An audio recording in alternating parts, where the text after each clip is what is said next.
জালিমের রক্তচক্ষুর ভয়ে,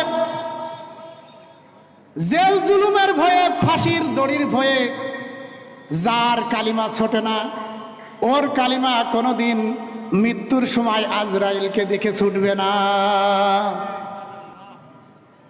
ওর কালিমা মুনকার নাকিরকে দেখে ছুটবে না। ওর কালিমা হাসরের বিভীষিকাময় অবস্থা দেখে ছুটবে না। ওর কালিমা মিজানের পাল্লার বিভীষিকাময় অবস্থা দেখে ছুটবে না। ওর কালিমা পুলসিরাতের কঠিন বিপদের মুহূর্তে ওর কালিমা তাকে পার করায় দিবে। বলেন সুবহানাল্লাহ। অর্থাৎ ঈমান কত গুরুত্বপূর্ণ। ঈমান কেমন? ঈমান ছাড়া আল্লাহ তাআলার দরবারে কোনো আমলই কবুল হবে না। কি হবে না বলেন? কোনো আমল কবুল হবে না। ঈমানটা কেমন? শরীরের জন্য রুহু যেমন,